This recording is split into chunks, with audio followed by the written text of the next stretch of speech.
capítulo que hoje trazemos para podermos refletir é o capítulo 9, o Espiritismo e Umbanda. Então temos aqui a imagem deste espírito de luz e o livro, e como veem pela sua própria imagem, nos apercebermos que ele é um ser todo luminoso. Neste livro há várias questões que são colocadas e Ramatiz responde-nos de uma forma muito clara e simples. Então nós estamos a dar continuidade a este estudo sobre o Espiritismo e Umbanda.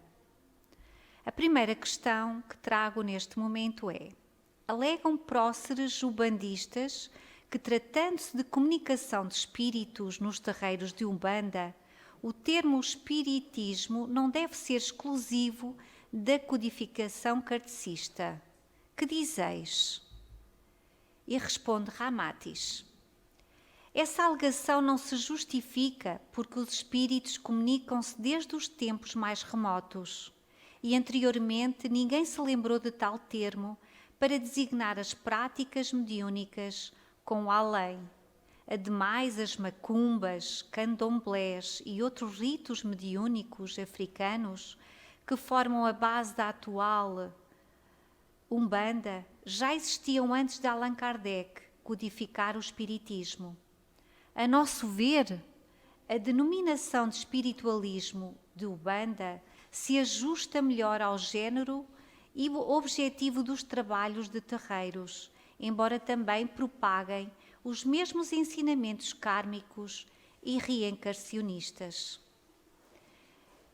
Então Ramatiz esclarece-nos que as manifestações e os fenómenos mediúnicos sempre existiram, não é exclusivo da doutrina espírita.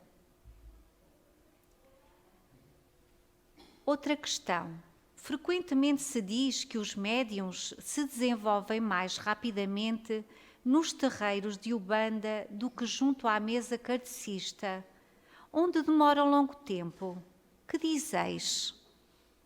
Então, esta questão é bastante pertinente, porque às vezes nós ouvimos exatamente isto. E o que é que Ramatiz nos esclarece? Sem dúvida, é bem grande a diferença entre o modo de se desenvolver o médium junto à mesa kardecista e a técnica de desenvolvimento do cavalo de Umbanda. Sob a égide do espiritismo, o médium de mesa deve preocupar-se fundamentalmente com a espécie de ideias dos seus comunicantes, num intercâmbio acentuadamente mental. Mas o cavalo de terreiro cuida principalmente de reconhecer a identidade do espírito que incorpora. Então já temos aqui duas grandes diferenças. O médium é o nome que se dá ao intermediário que trabalha, no fundo, para o bem, no sentido de transmitir as manifestações dos espíritos desencarnados. Na doutrina espírita chamamos médium. Na Umbanda chamamos cavalo. E só o próprio nome já aqui nos manifesta algumas diferenças. Então, prática mediúnica do espiritismo é semelhante a uma agência de informações. É mais importante o assunto do seu fichário do que as pessoas que informam. Então, para a doutrina espírita e para a sua prática, o mais importante é as mensagens transmitidas. No fundo, é a informação que aquela entidade nos pode trazer. Mas para a Umbanda, no entanto, preocupa-se mais com a graduação e identidade do informante, assim como no mundo físico é muito grande a diferença e a responsabilidade entre aquilo que diz o cabo e o que informa o general. Quer dizer, para a Umbanda não é tanto importante a informação, mas sim a entidade que se manifesta. Logo aqui nós verificamos que há uma diferença. Poderemos ver aqui também nestas duas imagens a mesa do vosso lado direito, do vosso lado esquerdo, do meu lado direito, a mesa de uma reunião mediúnica, onde está a presidir Divaldo Pereira Franco. Como veem, de uma forma muito simples, todos muito discretos, todos muito concentrados. Do outro lado, já vemos aqui uma manifestação na Ubanda, em que há aqui um descontrole, há uma manifestação física, digamos assim, não tão mental.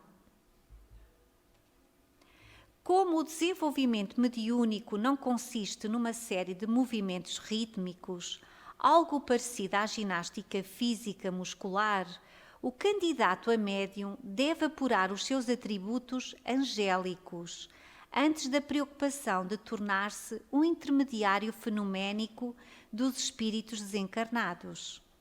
Que vale um desenvolvimento mediúnico rápido se o médium ainda não possui nada de útil e bom para ofertar ao próximo? A faculdade mediúnica não é bem um miraculoso capaz de transformar instantaneamente o seu portador num sábio ou santo, só porque transmite comunicações do além, tratando-se de uma hipersensibilização prematura e de prova. É o seu próprio agente o mais necessitado de recuperação, antes de cogitar do sucesso do fenómeno. Então, Ramatiz também nos adverte que o principal para se ser realmente o médium é a elevação moral de cada um, é o bem que nós praticamos e o ser que nós somos, para assim também podermos transmitir, de facto, com veracidade as manifestações dos espíritos de luz. No fundo, do que nos vale a nós, médiuns, ainda com muitas faltas a nível de virtudes, não é? De que vale manifestações desse tipo de mediunidade? Então, Ramatiz continua. Por isso, há médiuns que demoram junto das mesas kardecistas para desabrochar sua mediunidade, pois ainda lhes falta incorporar as virtudes do Evangelho de Cristo, bem antes de comunicar o pensamento dos falecidos. Não basta apenas plasmar o porte altivo do índio, a configuração senil do preto velho ou interpretar o modo caipira do caboclo para se comprovar o sucesso da mediunidade.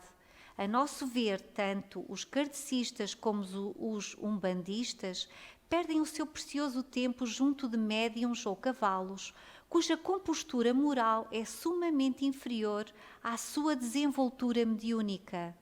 Que vale a taça vazia diante de quem agoniza de sede? Ora, aqui está.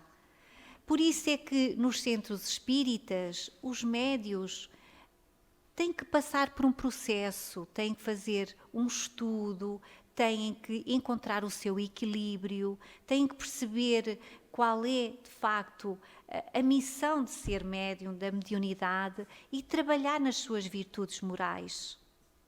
No Ubanda as coisas já são de outra forma e nós mais aqui à frente vamos perceber.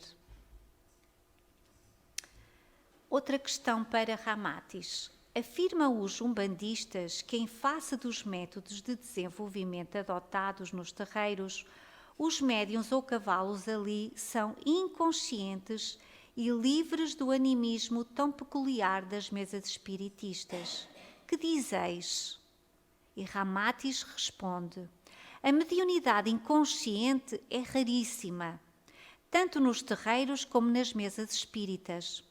É certo que os espíritos primitivos ou sofredores são mais possessivos, porque seus fluidos demasiadamente vitalizados pelo éter físico da Terra atuam de modo coercitivo e assim reduzem algo de consciência dos seus instrumentos.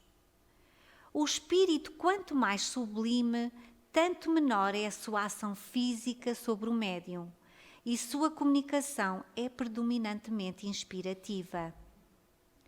O desenvolvimento mediúnico é mais demorado como fenómeno junto às mesas kardecistas, porque, de acordo com os preceitos doutrinários do Espiritismo, os médiuns são advertidos para susterem qualquer manifestação excêntrica ou indisciplinada, Assim, as comunicações são quase telepáticas e as próprias agitações e cacoetes de alguns médiuns são levados à conta de animismo.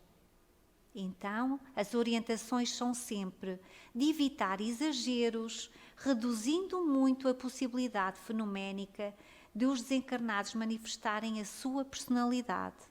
Médiuns de elevado gabarito reproduzem gestos, tom de voz.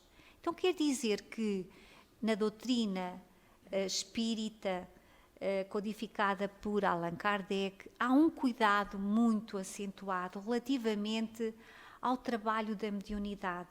Portanto, quando nós trabalhamos e nos dispomos a trabalhar como médiuns, nós temos que saber filtrar as mensagens e as entidades que vamos receber para, no fundo, transmitir com a maior veracidade.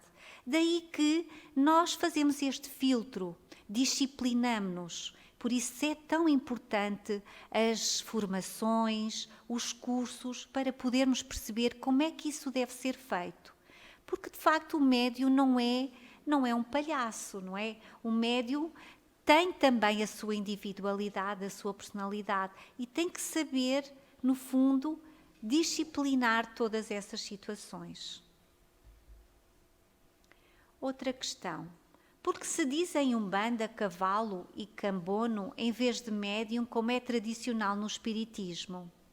E Ramatiz responde: embora ambos os vocábulos médium e cavalo definam a mesma coisa, ou seja, intermediário de espíritos desencarnados, eles divergem no sentido de sua aplicação ou função nos trabalhos de mesa e de terreiro. Então vamos ver. Sob a égide do espiritismo, manter o controle e a disciplina defensiva, sem abdicar da sua própria autoridade espiritual ou submeter-se docilmente às iniciativas dos desencarnados. É mais procurador ou representante dos espíritos, mas sempre vigilante ante o perigo da fascinação ou obsessão por descuido, fanatismo ou conduta desregada. Porque realmente isto tem muito que se lhe diga. Há que ter uma grande disciplina. O médium tem que ser muito disciplinado e tem que ter muita concentração para perceber realmente se estamos a ser obsidiados, se estamos a ultrapassar os limites ou o próprio excesso e saber sempre distinguir que é o trabalho mediúnico é ali, naquele local, naquela hora e depois esquecer. Não levar nada para casa, nem sequer fazer comentários. Portanto, também todo este trabalho mediúnico não pode ser exercido em qualquer espaço, em qualquer lugar. Há este cuidado. Agora, em Umbanda, chamam de cavalos os seus médiuns porque exigem deles a abdicação de personalidade, cultura, temperamento, linguagem correta, preocupação de oratória. Deve ser dócil e submissa à vontade do seu dono, sem protesto e sem negaças. O cambono não é médium ou cavalo, mas uma espécie de secretário dos pais de terreiro. Explica os ritos, as cerimónias e despachos, traduzindo a linguagem truncada dos pretos velhos, brusca e altiva, dos índios ou a caipirada dos caboclos. Então quer dizer que na Umbanda não há no fundo um controle. O cavalo, que é o médium, deixa-se levar exatamente por todas as manifestações das entidades, inclusivamente na sua linguagem. A linguagem do cavalo, do médium em Umbanda, é uma linguagem descuidada. No fundo, porque tem a ver com as próprias manifestações dos nossos irmãos, que são, acima de tudo, os pretos velhos, os índios, os caboclos. Portanto, são, no fundo, às vezes, oratórias um pouco mais rudes, enquanto que no espiritismo há o cuidado de filtrar a linguagem. Continuando as questões a Ramatiz, conforme mencionaste acima, os médiuns de mesa devem manter o controle espiritual e mental sem perder o domínio de sua individualidade, a fim de evitar a infiltração perigosa dos espíritos malfeitores.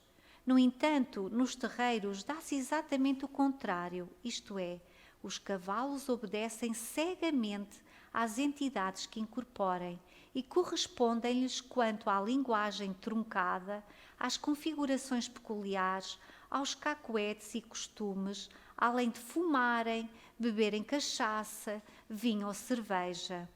Porventura, conforme adverte Allan Kardec, também a imprudência não conduz à obsessão? E Ramatiz responde: as advertências sensatas e lógicas de Allan Kardec têm por fim tornar os médiuns prudentes e vigilantes contra a penetração de espíritos zombeteiros ou malfeitores. A defesa do médium reside quase exclusivamente na sua conduta moral e elevação de pensamentos. A principal atividade dos terreiros de Umbanda se exerce no submundo das energias degradantes e fonte primária da vida. Os cavalos lidam com toda a sorte de tropeços, ciladas, mistificações, magia e demandas contra entidades sumamente poderosas e cruéis que manipulam as forças ocultas com absoluto êxito. A proteção dos filhos de terreiros é constituída por verdadeiras tropas de choque, sob o comando de chefes experientes e decididos. Sua atuação é permanente na crosta terráquea e vigiam os cavalos. Quer dizer que, acima de tudo, a defesa do médium da doutrina espírita é, acima de tudo, o quê? A conduta moral do médium, o cuidado, o vigiar, o orar constantemente. Relativamente ao cavalo do Umbanda, se não fosse, de facto, esta ajuda, esta proteção de espíritos que os acompanham sempre, seria muito complicado estes irmãos nossos, estes cavalos, porque, no fundo, mexem, envolvem-se com energias ainda muito densas e muito baixas. Em virtude de participarem de trabalhos mediúnicos que ferem profundamente os labores de espíritos das falanges negras, os cavalos de Umbanda são permanentemente alvejados pelas confrarias ocultas malfeitoras. Mas cavalo de Umbanda é o elan, o ponto de apoio de firmeza dos pais de terreiros na sua luta pertinaz contra agrupamentos e falanges poderosas das trevas. Vejam bem o quanto, no fundo, eles também têm que estar muito ligados uns aos outros para que haja esta proteção. Inclusivamente, o pai do terreiro, que é o pai, no fundo, de todos eles, é que está em constante vigilância, ligados sempre aos cavalos, para que, no fundo, não haja aqui um cair de nenhum deles. As grandes descargas fluídicas que se processam nos terreiros e os banhos de ervas recomendados aos cavalos, cambonos e cooperadores, a fim de expulsarem os maus fluidos convergidos depois dos trabalhos de desmanchos ou demanda entre tribos adversas. A liberdade de manifestação mediúnica nos terreiros e a docilidade proposital do cavalo aos estímulos ocultos permitem aos espíritos comunicantes atuarem mais fortemente nas regiões dos plexos nervosos, assumindo o domínio do corpo físico e plastificando suas principais características. No fundo, o tipo de energia e o tipo de entidades que frequentam a Umbanda, o terreiro do Umbanda, de facto, também propiciam a que os próprios médiuns se manifestem de uma forma mais física e muitas das vezes até mais agressiva. Continuando, outra questão, essa caracterização mais fiel dos comunicantes também não poderia ocorrer junto às mesas espíritas? Perguntam. E Ramatiz responde: são raríssimos os médiuns de transfiguração capazes de manifestar com espontaneidade a configuração exata dos desencarnados. E como quase a totalidade dos médiuns em atividade são conscientes ou semiconscientes, Qualquer coação ou advertência de contenção no exercício da mediunidade reduz-lhe a passividade mediúnica e desperta a condição anímica. É mais importante o conteúdo e a natureza moral das mensagens dos desencarnados do que o seu tipo de personalidade.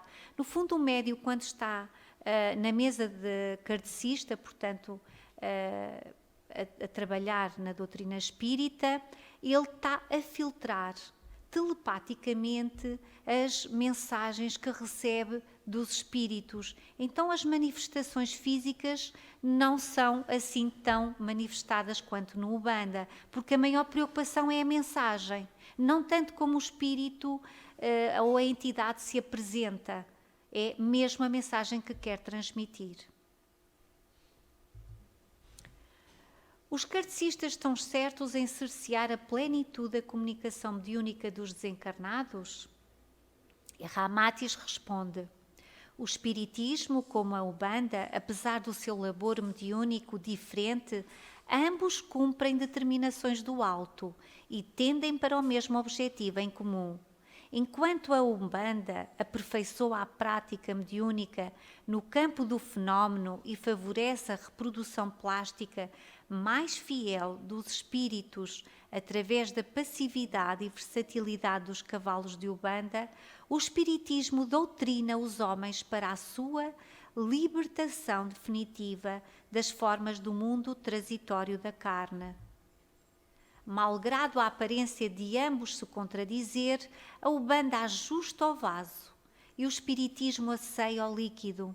A Umbanda aprimora a lâmpada e o espiritismo apura a chama. Achei maravilhosa esta designação e, no fundo, como Ramatiz consegue esclarecer o quanto é tão importante um quanto o outro, mesmo porque nós também ainda somos muito materialistas, muito físicos, e vamos perceber que se calhar mais facilmente passamos por uma Umbanda e depois poderemos vir ter ao espiritismo. O quanto às vezes os fenómenos são tão importantes para nós podermos despertar, percebermos que não somos só seres físicos. Os kardecistas criticam o linguajar dos pretos, índios e caboclo nos terreiros, alegando que o espírito, depois de desencarnado, é pensamento, pode dispensar o mecanismo da linguagem humana e não precisa falar errado. E Ramatiz esclarece: na época da codificação espírita, o conceito generalizado dos seus adeptos era de que a morte do corpo carnal compacto deixava o espírito desencarnado tão somente atuando no campo mental. No entanto, com o advento de obras mediúnicas psicografadas na atualidade por bons médiuns, comprovou-se que o perispírito não é apenas um corpo tão simples como se supunha nas primeiras revelações espíritas, mas trata-se de um equipo complexo sobrevivente que, além de sua capacidade mental, também se constitui do veículo astral conhecido desde os Vedas como corpo dos desejos e transmissor dos sentimentos e outros fenómenos do espírito imortal. Em consequência, o simples revestimento do corpo carnal não extingue vícios, desejos e velhos hábitos, assim como os fenómenos pós-mortem de sofrimento, lesões, fadiga, fome e sede. A morte apenas transfere o espírito para outra morada, sem lhe violentar o campo de ideias e emoções cultuadas no mundo material. Então, vejam bem, nós somos quem somos aqui e vamos para o outro lado da mesma forma. Por isso é que as entidades, quando se manifestam, também manifestam os seus próprios vícios. É isto que Ramatiz explica, porque no perispírito está tudo gravado.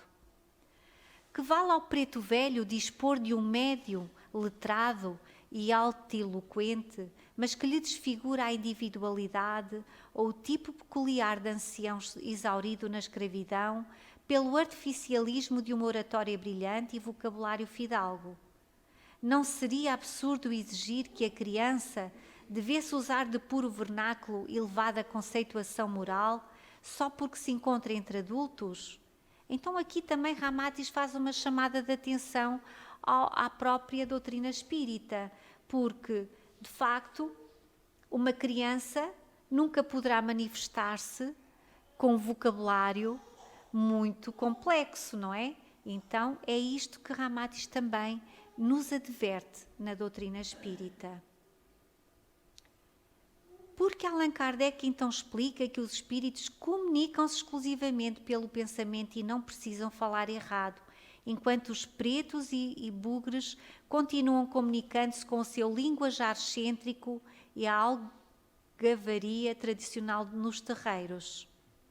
E Ramatiz responde: quando Allan Kardec codificou o espiritismo na França, ele o fez em função dos problemas inerentes ao astral europeu, mas não se defrontou com uma questão tão complexa como a desencarnação prematura, em massa, de espíritos de bugres e pretos escravos que se situaram no Brasil. Desconhecia-lhes a carga de crendices, mitos, superstições e infantilidades, assim como o facto de que teriam de falar deturpado caso pudessem dispor de médiuns espontâneos e sem barreiras mediúnicas, como é tão peculiar entre os cavalos de Umbanda. Mas detrás da linguagem truncada de muitos pais de terreiro, o umbandista estudioso também pode descobrir muito espírito iniciado, que num sacrifício heroico enfrenta o astral primário da Terra para auxiliar a libertação espiritual do homem terreno. E como lá atrás nós falamos, tanto Umbanda como a doutrina espírita trabalha para o alto, trabalha para Deus, cada um no seu patamar, cada um dentro da sua sintonia, mas todos eles também trabalham de forma a ajudar o homem a despertar para o seu esclarecimento. Os espíritas asseguram que o entendimento nas esferas espirituais é feito através de telepatia. E Ramatiz nos diz: os espíritos que manejam a telepatia no mundo espiritual é porque já exercitaram-se bastante no género, quando ainda viviam na carne. Como não há privilégios nem milagres, cada um recebe segundo suas obras. Afora disso, o intercâmbio nas colónias espirituais se processa através da palavra falada. Quereis dizer que no espaço também existe a barreira da linguagem?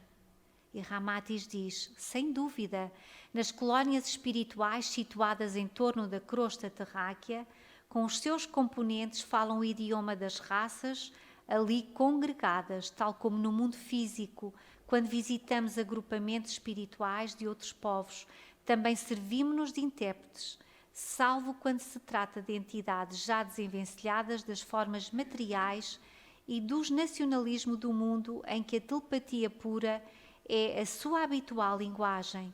Por isso o alto intensifica incessantemente a propagação do Esperanto entre os terrícolas, uma vez que já é idioma de grande influência na área espiritual adjacente à Terra. Porque há maior frequência de pessoas nos terreiros de Umbanda do que nos centros kardecistas. E possivelmente nós aqui já percebemos porquê, não é?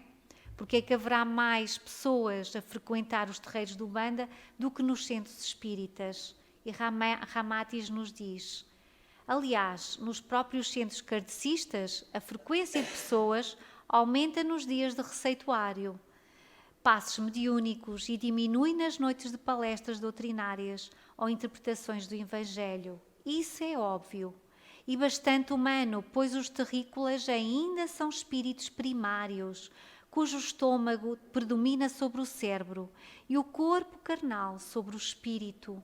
Descuram de suas próprias necessidades espirituais, atrofiando o discernimento e as iniciativas próprias. Até nós aqui, frequentadores do centro, não é? Que já vamos tendo um esclarecimento e um conhecimento diferente, até nós gostamos mais de vir às sessões públicas onde há algumas manifestações ou vir ao passo ou à fluidoterapia do que vir ao estudo, não é? Portanto, nós todos somos ainda assim. Como a Ubanda efetua um trabalho terra a terra e de auxílio mais direto aos filhos do terreiro, então é maior a frequência pela maior probabilidade de favorecimentos da vida material. Quer dizer que aqui o Ubanda ainda trabalha muito ao nível do materialismo e ajuda os seus filhos a conquistarem aquilo que desejam. Mas não se pode censurar o seu trabalho mediúnico por causa de tais concessões, pois atraindo os homens através de suas próprias vicissitudes humanas, também lhes ensina a lei do karma e a equanimidade da reencarnação. Através dessas manifestações e desses pedidos de ajuda, as pessoas vão percebendo que são espíritos imortais e que têm uma grande responsabilidade na sua vida. Embora atuando de maneira mais física do que o espiritismo, a Ubanda tende para o mesmo objetivo de libertação espiritual do homem, sabendo que a maioria das criaturas ainda necessita do fenómeno mediúnico e de acontecimentos incomuns em sua vida para crer na sua própria imortalidade. Mesmo Allan Kardec só despertou a sua curiosidade para com as coisas do além após verificar os estranhos fenómenos das mesas dançantes.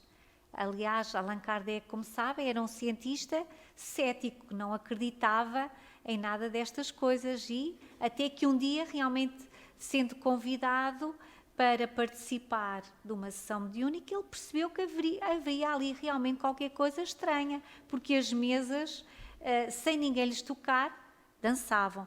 Logo aqui ele percebeu que teria que fazer um grande estudo, já que ele era um senhor da ciência.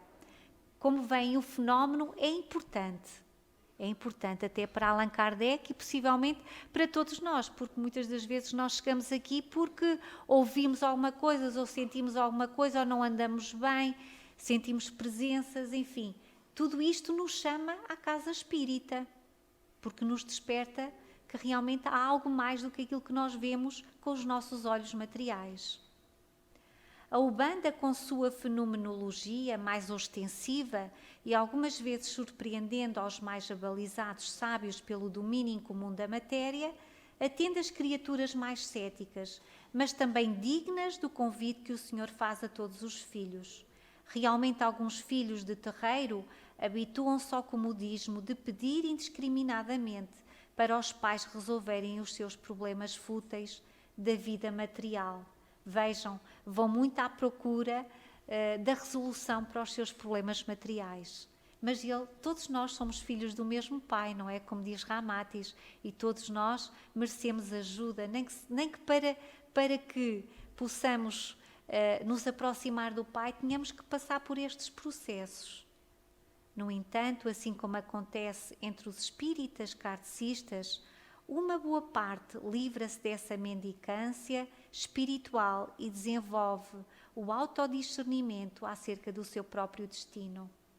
Também nós, quando chegamos aqui ao centro espírita, procuramos o atendimento fraterno, um esclarecimento, uma orientação.